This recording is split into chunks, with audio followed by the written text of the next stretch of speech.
And now here are my questions. So I got all that, off my chest. But Dr. Davis, you still be connected. Dr. Davis, you must let him at least share one $7 recipe. Well, go ahead. You can't do curry chicken because that's my favorite. I still do that. Give us a $7 meal, Charles. Well, definitely curry chicken, Oh, and some, some maybe a cucumber salad or something like that, Oh. Absolutely, absolutely. So a $7 meal that can feed a family of four. You can give us some resources on Amazon or whatever of how we can find some of these, because it intrigues me today still to have those options there. So you had talked about your experience in being diagnosed with diabetes about 15 years ago. Yeah. You're active, you're not overweight. Did Bob Marley have diabetes? I mean, he's not necessarily a primary relative, but just you don't fit that profile of someone with diabetes. Tell us about the maybe denial, depression, the anger, how you came to a space of acceptance when it when it came to your diagnosis. Oh, thank you so much. This has been a journey. And when I was diagnosed, I was literally at a friend's house, and I was using the bathroom a little too much, and I said, it was a Saturday. I said, man, it's a little weird. And I said, you know what? Let me go to a little minute clinic type place or something like that, because my doctor was closed and I had a regular doctor and good insurance and everything. And this goes to the testament of making sure that if you see a sign, no matter if it's diabetes or whatever, don't let it go, right? So went in there, and doctor came back and he said, he said, you have a family history of diabetes. And I said, diabetes? I'm like, no. And he said, well, I can basically, so I can put you on some medication. And I was like, whoa, okay. No, I'm okay. Got into my friend's car. I was speechless. I didn't know what to say. And which is sad, because as a Black man at my age back then, I should have been more well aware of diabetes, what diabetes is, right? But we're really not taught that in school, and especially in, let's say, high school, where we should know about certain things. We're really not taught that. So I was totally in fear. I thought I was going to die. I thought, you were diagnosed with a disease. So I went online and started doing research, and I was like, wow, it wasn't much there. And at that point, and what questions I did ask, I was getting attacked by people. And I thought, man, I'm not done messing with these people online. And then at that point, I said, you know what, I'm going to, and back to your thing about his health, I used to go to the gym, be real bulky. And I was eating terrible, though, even though I thought I was eating healthy. And I said, you know what, I'm done with the gym. I think, I heard a conversation today where people are like, oh yeah, we got to get into the gym. I said, I'm going to go and I'm just going to walk, and I'm going to do some jogging. And I lost about literally like 15, 20 pounds in maybe a month and a half, just from stopping the carbs, the starch, the sugars, and walking. And man, it was like a wide open day. And at that point I said, I want to document what I'm going through. And at this point, I had no idea what I was really doing as far as that side of things.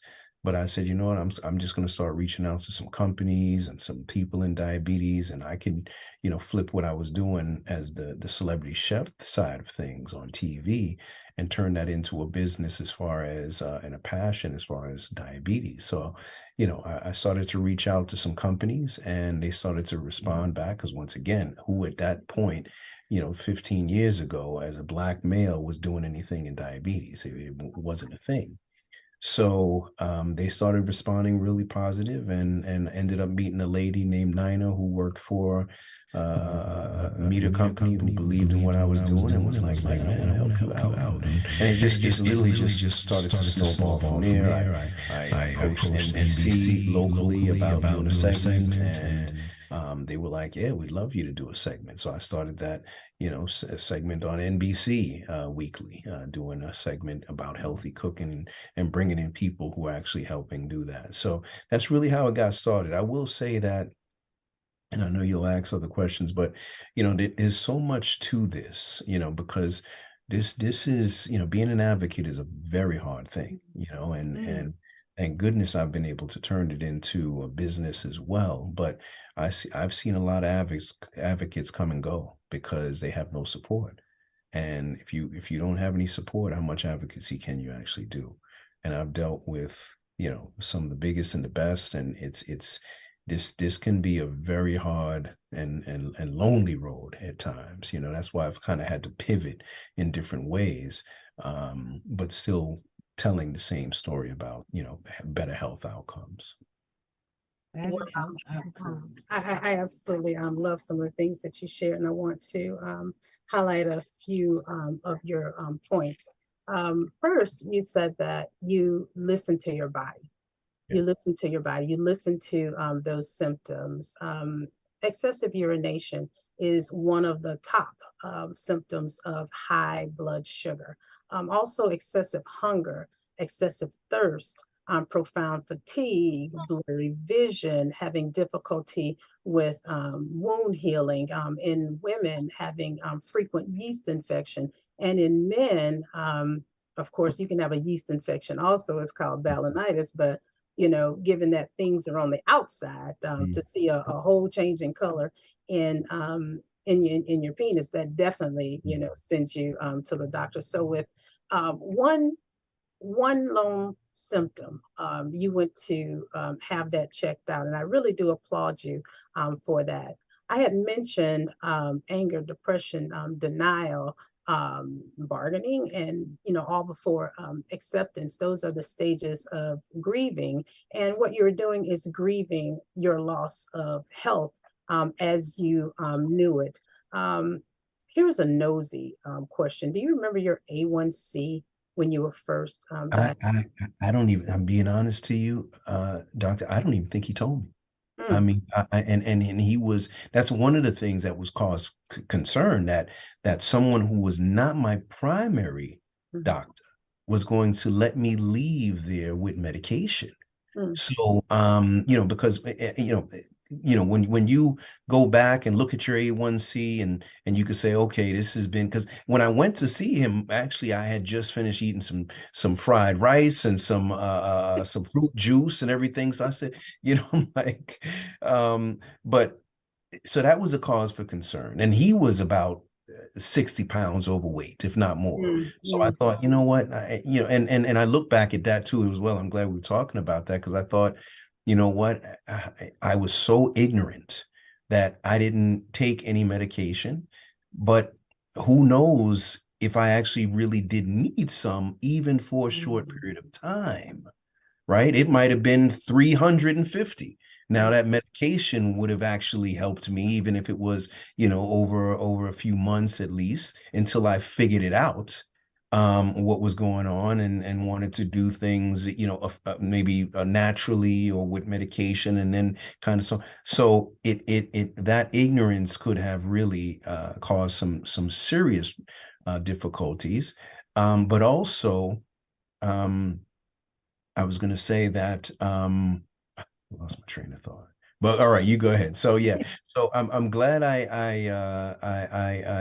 don't think it was that high, but it also was a cause for concern, because I was going to a doctor regularly, and we obviously know they should have seen something in the blood work.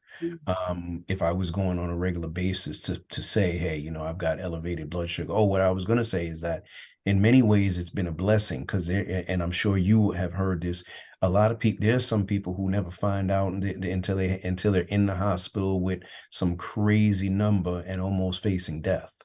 So I'm glad that I was diagnosed when I was, because it has allowed me to know my numbers, know where I'm at on many different levels, and to be able to stabilize myself. Beautiful. Every now and then during our chat today, I'm going to drop a few statistics. I hear that you didn't take your medication in the beginning. that just, is what it is. Sometimes we do, sometimes we don't.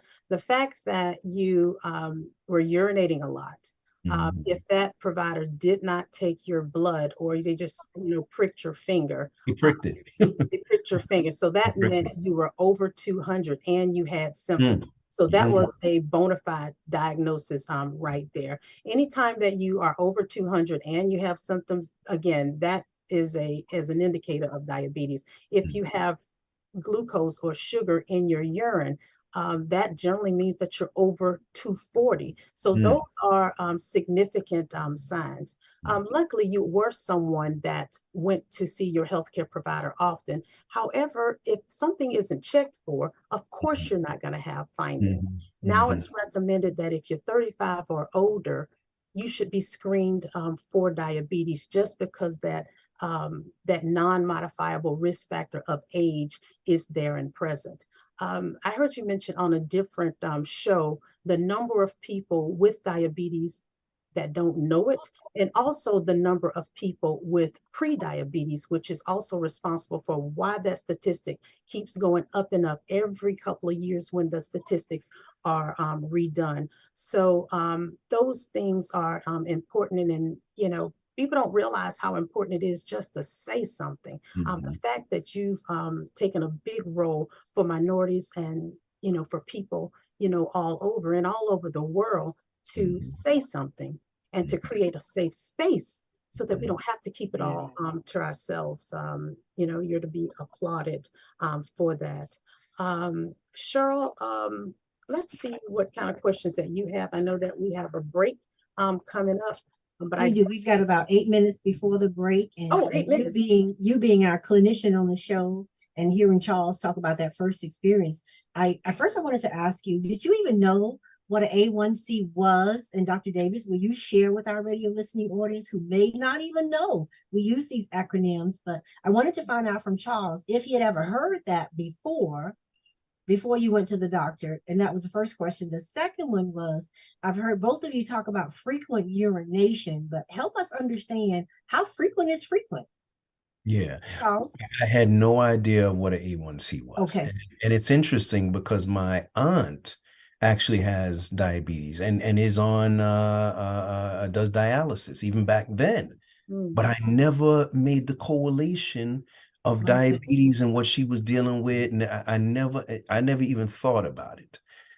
So I had no idea what an A1C1 was. And then later on, like I said, it was troubling, because if he made this diagnosis and was ready to give me medication, I would have really loved him to say, hey, listen, follow up on Monday with your primary care ASAP, get this test. Here's a resource to go look online and get some information, or here was something that you could have taken to read up on diabetes. It would have been so much easier. So no, I didn't know what an A1C was. No, not at all. And when you guys use that term frequent, this was surprising for me, but as Doctor is sharing it, that was definitely a number. If that's what it was, or somewhere around there, higher than that definitely caused me to kind of, I would say I was going maybe every 5-6 minutes or something like that. That's very frequent. Okay. Yeah. Well, people need to know this though. Maybe somewhere, maybe about 5, 6, 7 minutes. It was, and I thought it was maybe because of what I was drinking, or if I was drinking too much, so on and so forth. So that was concerning, Okay, Dr. Davis, break it down. A1C. Absolutely. A1C is how well the blood sugar has been managed over the past 2 to 3 months. Sometimes you go and have the blood work done, or have your labs collected as your provider has instructed you to, and you say, well, I'm not going to eat, I'm going to fast for 2 days or something like that, to make sure those numbers are right.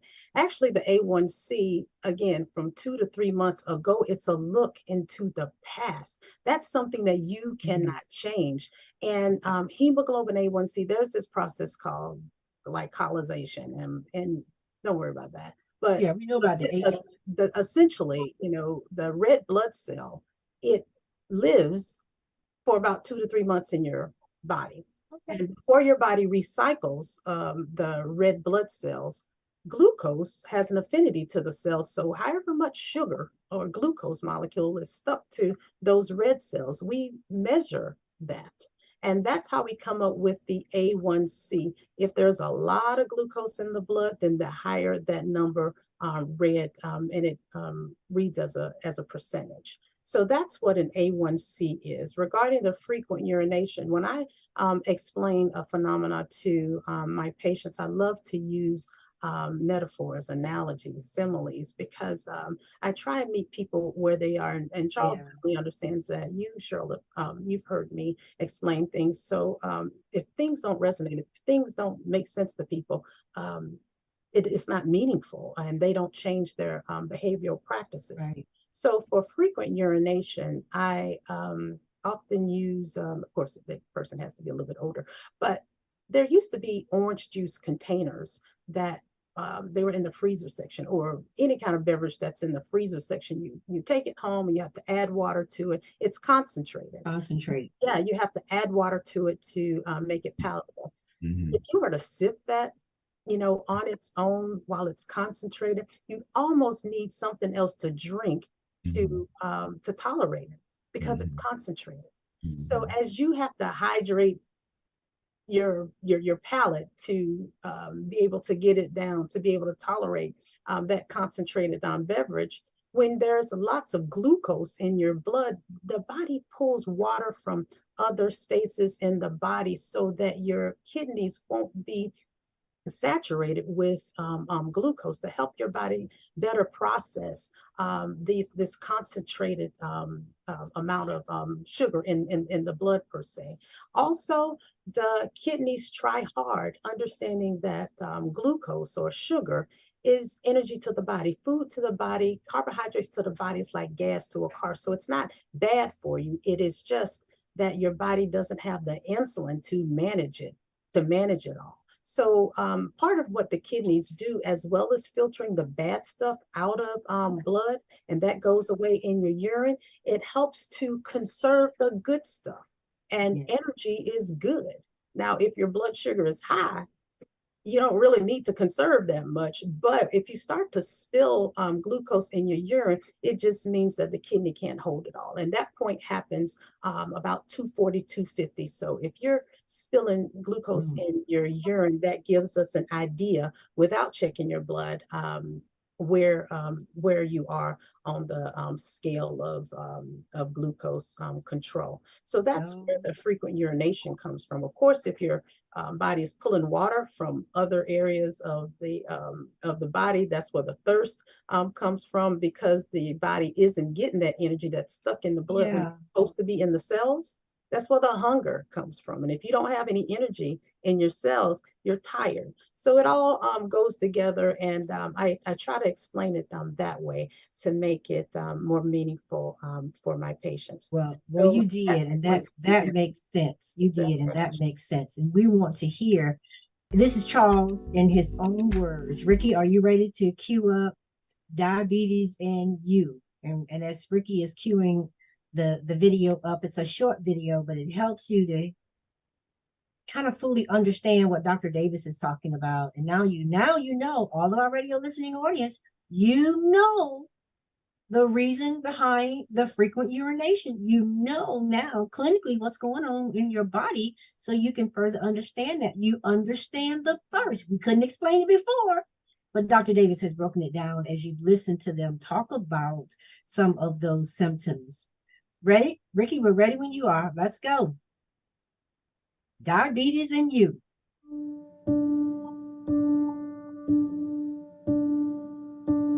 The reality of diabetes. Most people think it's just sugar, or you might have to take a pill, or you might have to change the way you eat. And America's battle against diabetes. An epidemic of type 2 diabetes. Diabetes doesn't just affect patients physically. This problem is getting worse, and if we don't do something about it, we're in a lot of trouble. You got to talk about this thing.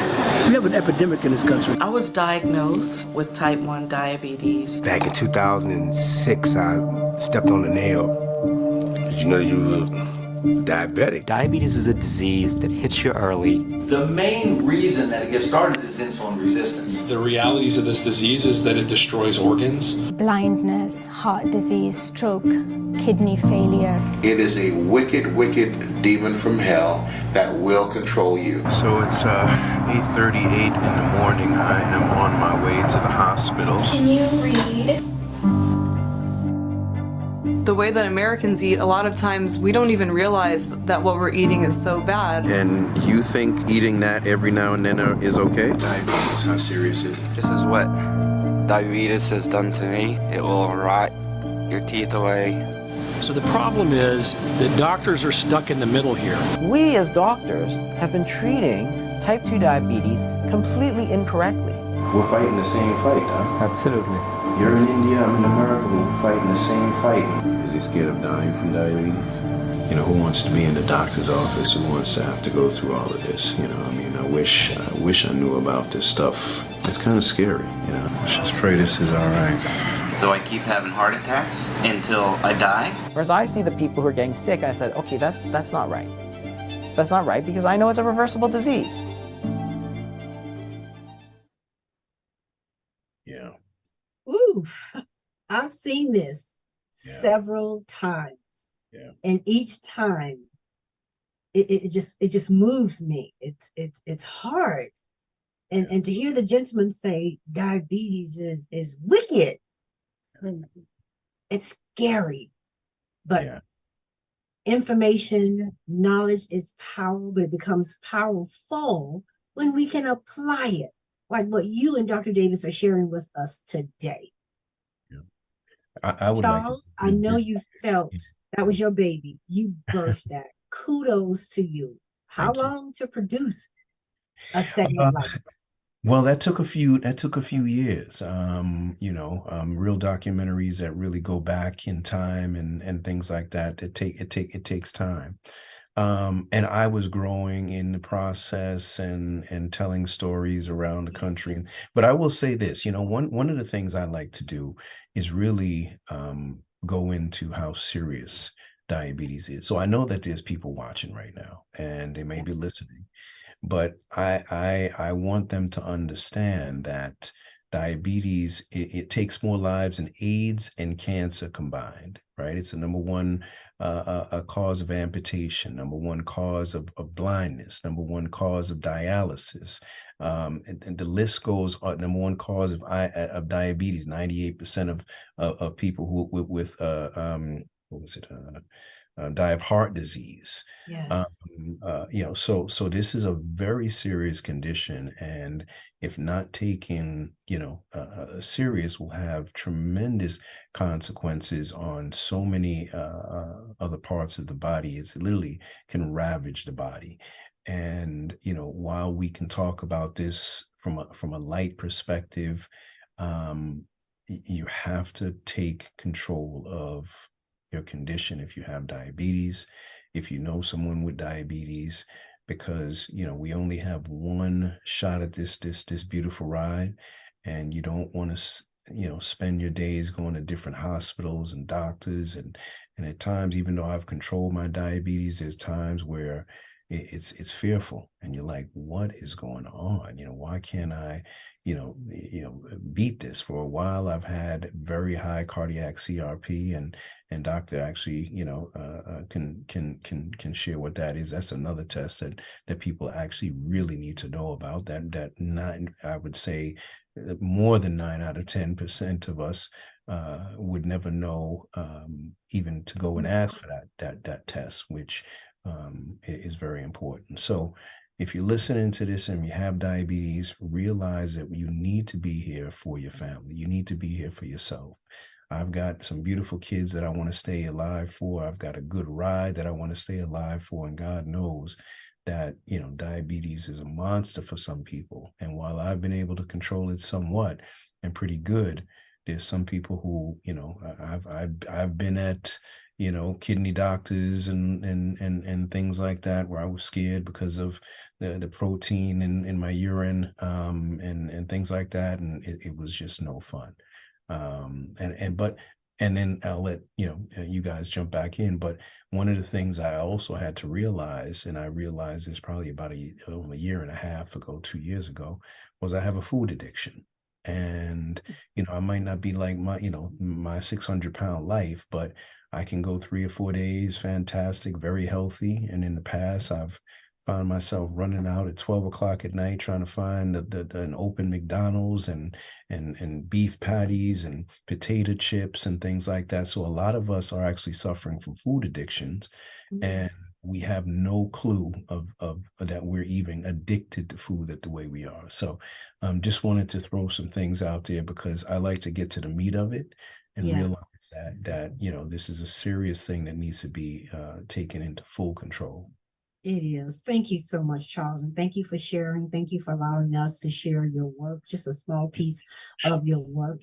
While I have you and having a conversation and asking my questions, Ricky has been putting up a few images to further direct our audience. We have people tuning in on Facebook, so please like and share Charles's message. This is so important because in every family that I know of, they're diabetics in our families. And so I wanted to give you the opportunity, and we could do it a little later, to make sure you share your website. How can people get in touch with you? We can leave that for your final thoughts, so you can go ahead and push that right now. So as people are sharing this video, they will be able to look you up as well. But again, job well done. There's other films out there that our radio listening audience should share. And you know what? We'll be getting together with our families for Thanksgiving. Have the conversation, because we will be eating. Dr. Davis may come in and give us some points and some tips about that. And she's going to tell you why you feel the way you feel, and how your blood sugar could possibly spike because of our diets on that day. I just wanted to personally say thank you, Charles. If you want to go ahead and share that information, and after that, Dr. Davis will come back and she's going to talk to us about switching gears. But thank you. Thank you so much.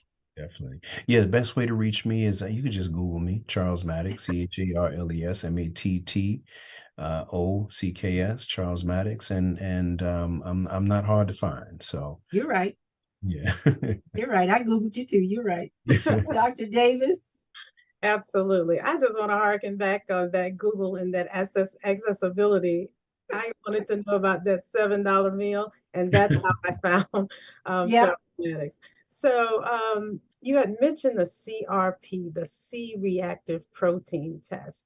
That is an inflammatory marker, and the more sophisticated doctors may check it if you have one of those insurance plans that those academic measures can be taken and discussed. But sometimes there is an uninsured or an underinsured issue. Some of maybe the federal qualified health centers have to get the patients in and out, or one of these value-based care arrangements have to get the patients in and out. You just don't have time to have those conversations. And what does the provider do with that information? The same thing that they would do otherwise, given that guidelines are the guideline issues are being checked off, and you're being treated in accord with those things. But why is an inflammatory marker important? It's important because we need to understand, one, the impact of chronic disease on our body's inflammatory tendencies. High blood sugar is one of those factors that increases the inflammation of the inner linings of the blood vessels. And that's in other areas too, but the inner linings of the blood vessels matter significantly. If it's a big blood vessel, like your aorta, or moderate sized blood vessel, like those around your heart, or a teeny tiny blood vessel, like, the capillaries, those furthest away from the heart actually are affected more. So when you talk about those eye problems, the kidney problems, the nerve problems, those microvascular disorders that warrant the yearly eye check, the foot check, the urine protein test, looking for those indicators of complications early on so that we have more opportunity with more options to manage those things before things get really bad per se. But those microvascular issues also, and swelling in those really small blood vessels, make it hard for your body to heal itself, for those products of your immune system that go through your blood vessels and which are supposed to seep out to the areas of your body to treat them. That's hard when the inner lining of your vessels, are swollen. So that's in part how some of those complications come about. The worse they are, the bigger the blood vessel that is affected. So yeah, people with diabetes, particularly uncontrolled diabetes, have a greater risk for cardiovascular disorders. Emphasis, that means heart attacks, strokes as well, because there are arteries and blood vessels that send blood to the brain. If there's blockage, that means there's an interruption in blood supply. So that's in part a kind of a stroke. But guess what? When you have lesions and sores that heal poorly, or you have toes that won't come back to the general color, or wounds down there that won't heal, that's essentially peripheral vascular disease or a leg attack.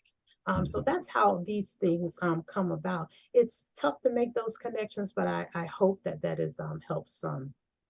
One other thing that I want to address before we flip, change gears and talk about this longevity concept that Charles also has, a documentary about, is that food addiction part.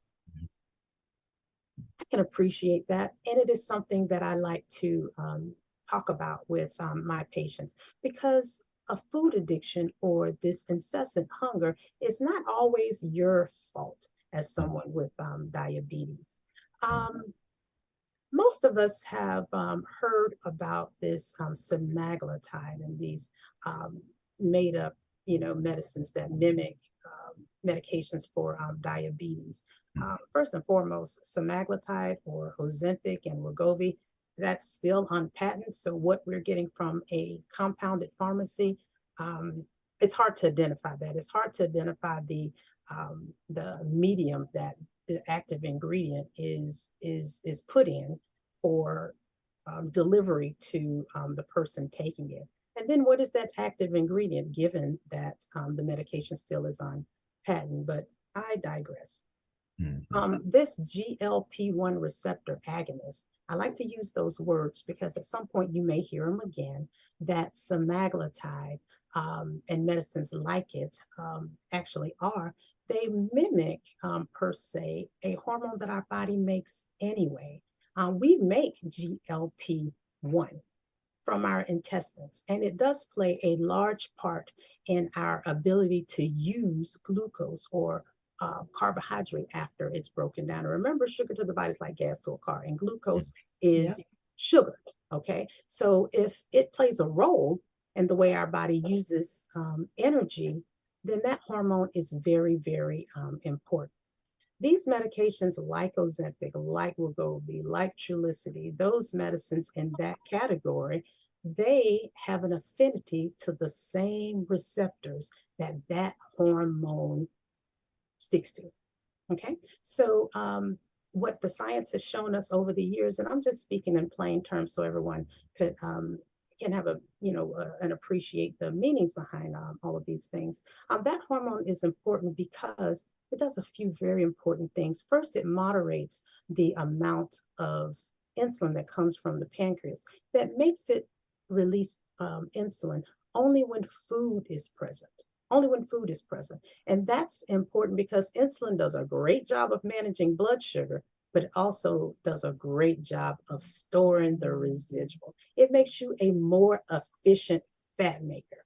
So when we moderate that, when we do a better job of controlling that, we're less efficient in making fat.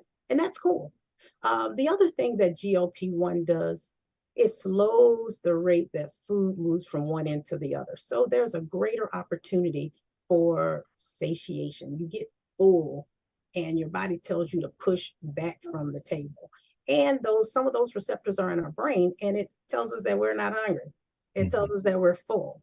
So when we have a less GLP-1 that our body is producing, because we're supposed to make that.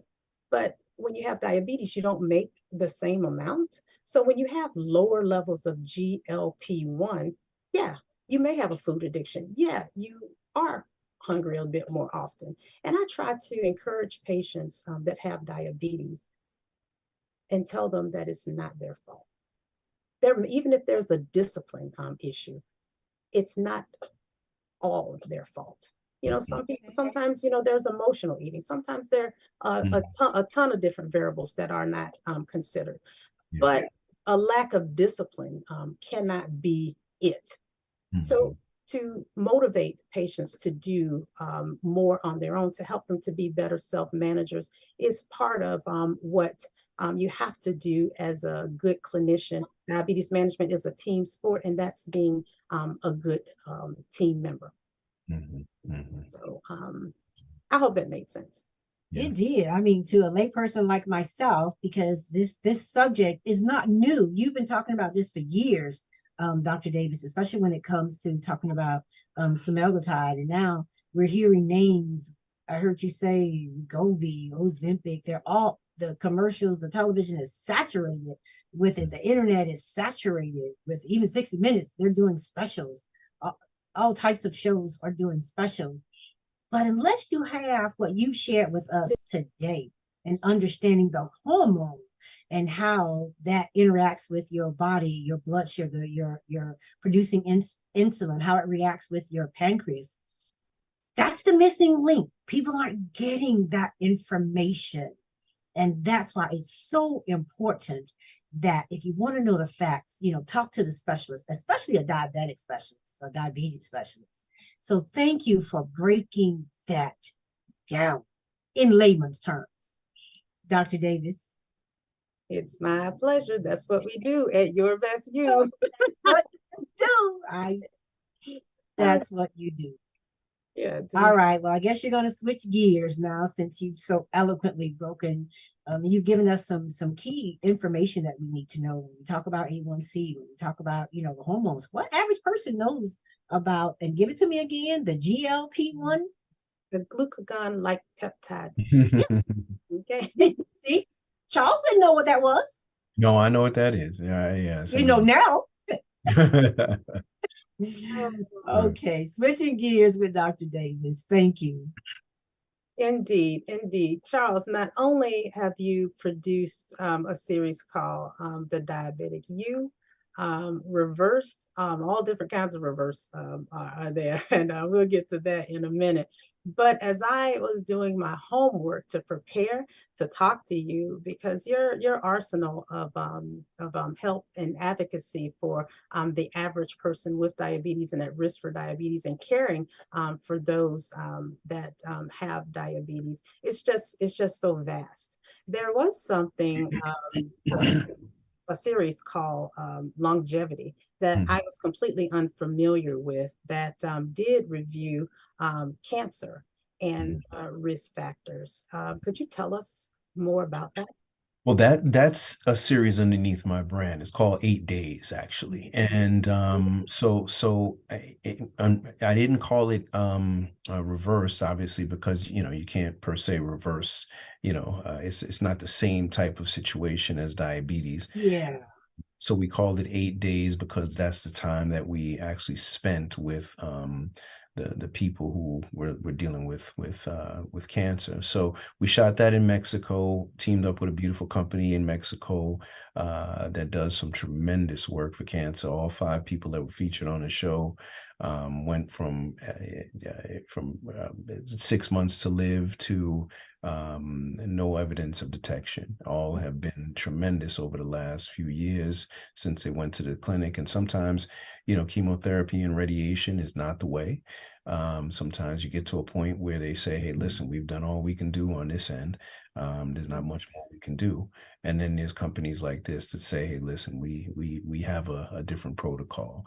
And a lot of that protocol as well is built around what we eat and, and getting rid of, the inflammation by what we eat and exercise and things like that. And then other infrared treatments and IV treatments and things like that. So they do very good work. And it's a series that kind of, like I said, takes 5 people, takes the ones that they love and kind of understand what it's like living, going through, dealing and treating someone with cancer. So there's never been a series like this where you really can just over 8 days, and trust me, a whole lot can happen in 8 days. It's a powerful series. Yeah. The reason that I, given that it's about cancer, I thought it very important to bring this up for our audience, is because the risk factors for many of the disparities that affect minority communities, the risk factors that are common to obesity and heart disease and diabetes and cancer, they overlap. And with those risk factors, we see lots of inflammation and also some of the treatments that are available for managing some of those risk factors. They're one and the same. So I wanted to highlight those things. If we are overweight, that extra fat isn't just an inert store extra in our bodies. Fat cells of hormones, their own set of enzymes that affect the way our body stores and functions and affects the adjacent organs. And we see things like fatty liver and fat in the pancreas and gallbladder issues and kidney issues. All of those things are more readily present when there is obesity. We also see heart disease and cancer. We see, again, lots of these elements and chronic diseases overlap. Charles did this series in Mexico, and the people of Hispanic ethnicity have a higher risk factor because in some, in many of their body builds, it's more android or apple shaped, where the fat is held in the center behind the muscle that again affect those main organ functions, and again is more metabolic. We see that likewise in India and Asia. Well, India is in Asia, but in China and in lower South Asian type countries. These are very important points to raise, because sometimes we don't look at smaller people, even though their middles are straight, but you don't consider smaller people at the same risk. But it's not necessarily the size of the person, it's where that fat lies. And in these populations, the BMI, body mass index, where we are considered overweight at 25, they're considered overweight at 23. So small fat metabolic actually puts you at higher risk for some of these issues. And I just wanted to mention that a few statistics around the world, diabetes is an epidemic, not just here in the United States, where it's more than 37 million persons in the United States, have diabetes, with about 20% not knowing that the diabetes is there. 537 million around the world. This is between 20 and 80. They live with diabetes. The average is 3 and 4 have diabetes again across the world, and this is in low and middle income countries. So they don't even have the resources that we need to manage our diabetes. So with some of the treatment agents that we have available, very, very fortunate to have more access to these than other people in the world. And I just wanted to make those points. Thank you. Great points made. with our last few minutes, don't know where the time went, Charles, but it's been a powerful, packed show with information. And let me give a shout out to In Touch News because, and to our viewers, and if you're catching this show later, go to intouchnews.com. This is so prevalent. There's an article on diabetes, and it's by Trey Brady. Might be a name you know, Charles, but let's go and check that article out. Thank you, DJ CEO. But I want to give you the opportunity, Charles, for final thoughts in our last couple of minutes. And Dr. Davis will point us to some resources. If we need to share them in our thank you post, we will. And I'll come back and wrap this show up. Charles? Yeah, thank you. Thank you so much for having me. I would definitely say to anyone listen, take this condition very, very seriously. The comorbidities that come with this can be very tragic. I've seen stuff that literally will curl your toes back from diabetes. And that can happen to any one of us if we have uncontrolled diabetes that we're really not doing what we need to do for. And also be your own advocate, you know. Be your own advocate. Diabetes, understand what diabetes is. Yeah, a lot of times if you talk to somebody with diabetes who's had it for years, if you ask them what it is, they couldn't even tell you, right? But somebody who with brain cancer knows everything about their brain cancer. So learn about diabetes, understand what it is, and be a little bit vain. And what I mean by that is that's what I did. When I was diagnosed, I remember literally coming home and looking in the physical mirror and also the spiritual mirror. But I looked in that mirror and I said, Lord, what have you been eating, brother? And that's when I literally, like I said, that's it. And I changed, I lost the weight, slimmed back down, face looking good, all of this. Sometimes I feel like I want to go back to how I looked in high school. And what I mean by that is we could all remember what we looked like when we were in high school, right? And then we have our Facebook friends and we like, man, what have they been eating? You know, Johnny doesn't look the same. Nicole look like she done gained, 250 pounds. We don't have, there's nothing wrong with a bit of vanity where you look in the mirror and say, you know what, I need to look like this. I need to get back to this. I need to get back to my best. So that's what I did. I looked in that mirror and said, brother, this, what you're looking like right now is not right. And I took that vanity, not in a bad way, and said, it's time to, number one, get my health right, but also look like I used to look. So that's a key thing, but this is a serious condition and you have to take it very serious. And you have to take it very serious. To your credit and to you, Dr. Davis, let me just share. We have a gentleman, he has his own podcast, talks all over. And Donald Dowridge says he wants to thank you all. He said he has learned a tremendous amount of information about diabetes and also the correlation with cancer. He said, he respects what you all are doing and he wants you to know that you have provided us with some worthy and valid information. Thank you for tuning in, Donald Dowridge. Dr. Davis? A couple things. First and foremost, thank you, Charles. When I met you after a few years, I hadn't seen you in a while, talked about reverse, and I was not a believer.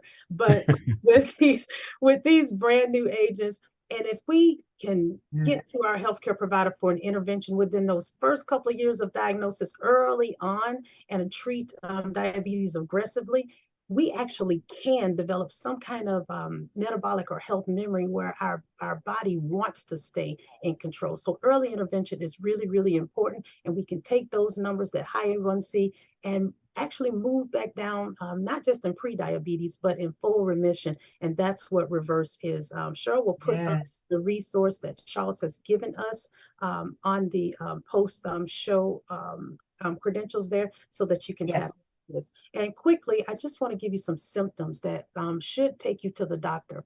That darkness and thickness of the skin around the neck, somewhat on your face, your elbows, under your arms, between your thighs, under your bottom, that's something called acanthosis nigricans, and it's a symptom of insulin resistance. If you see that, go to the doctor. Hungry, urinating a lot, thirsty, often slow healing wounds, yeast infections, those things likewise should take you to the doctor. Trouble getting pregnant, out of control cholesterol, particularly your low amounts of good and high amounts of triglycerides, high blood pressure, even a little bit high of a blood sugar reading. All of those things are indicators that something's wrong metabolically and it should be checked out.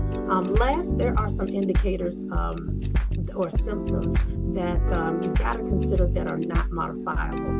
If you are a minority, if you are over age 35, around 45, and certainly if you're in that 65 Medicare range, if you've had trouble getting pregnant, if you get gout often, and if you know, especially if you're a man, if you get pregnant, you know, all of those things need to be considered risk factors, and you should go to your healthcare provider and get those things checked out. Thank you, and thank you for sharing that. I'm actually sitting up here looking at my elbows, but I guess this is just over here on a desk. Charles, thank you so much. We're looking forward to meeting you over there on the islands. Yeah. Dr. Davis, you are your best you. To our DJ CEO, thank you. This has been phenomenal. As our radio listening audience know, we're making some shift changes. In Touch News is moving to Saturday. Our podcast has always been on Wednesdays. We will be taking off for the holidays, but expect to come back with some of our specialty shows and a whole new lineup as we begin to kick off our 5th anniversary with Let's Talk Business with Sherryl Cusseaux and all of her co-hosts, especially Dr. Shade Davis. It's been amazing. So a special thank you to you, one of our first shows, Daryl, Tampa Bay, Tammy were there. Thank you for this amazing opportunity. We will catch you all after the holidays. Do like Charles say, pay attention to what you're eating. We're food addicts, and some of the foods that we're eating, the body just can't. It's wreaking havoc on the body. So pay attention. Enjoy your holidays with your family, Thanksgiving, Christmas, and we'll see you back on the other side with all new shows. Again, thank you. Thank you to our radio listening audience. We love you. Diabetes in You, Dr. Davis, Charles Maddox. This show is a wrap. Thanks, everybody.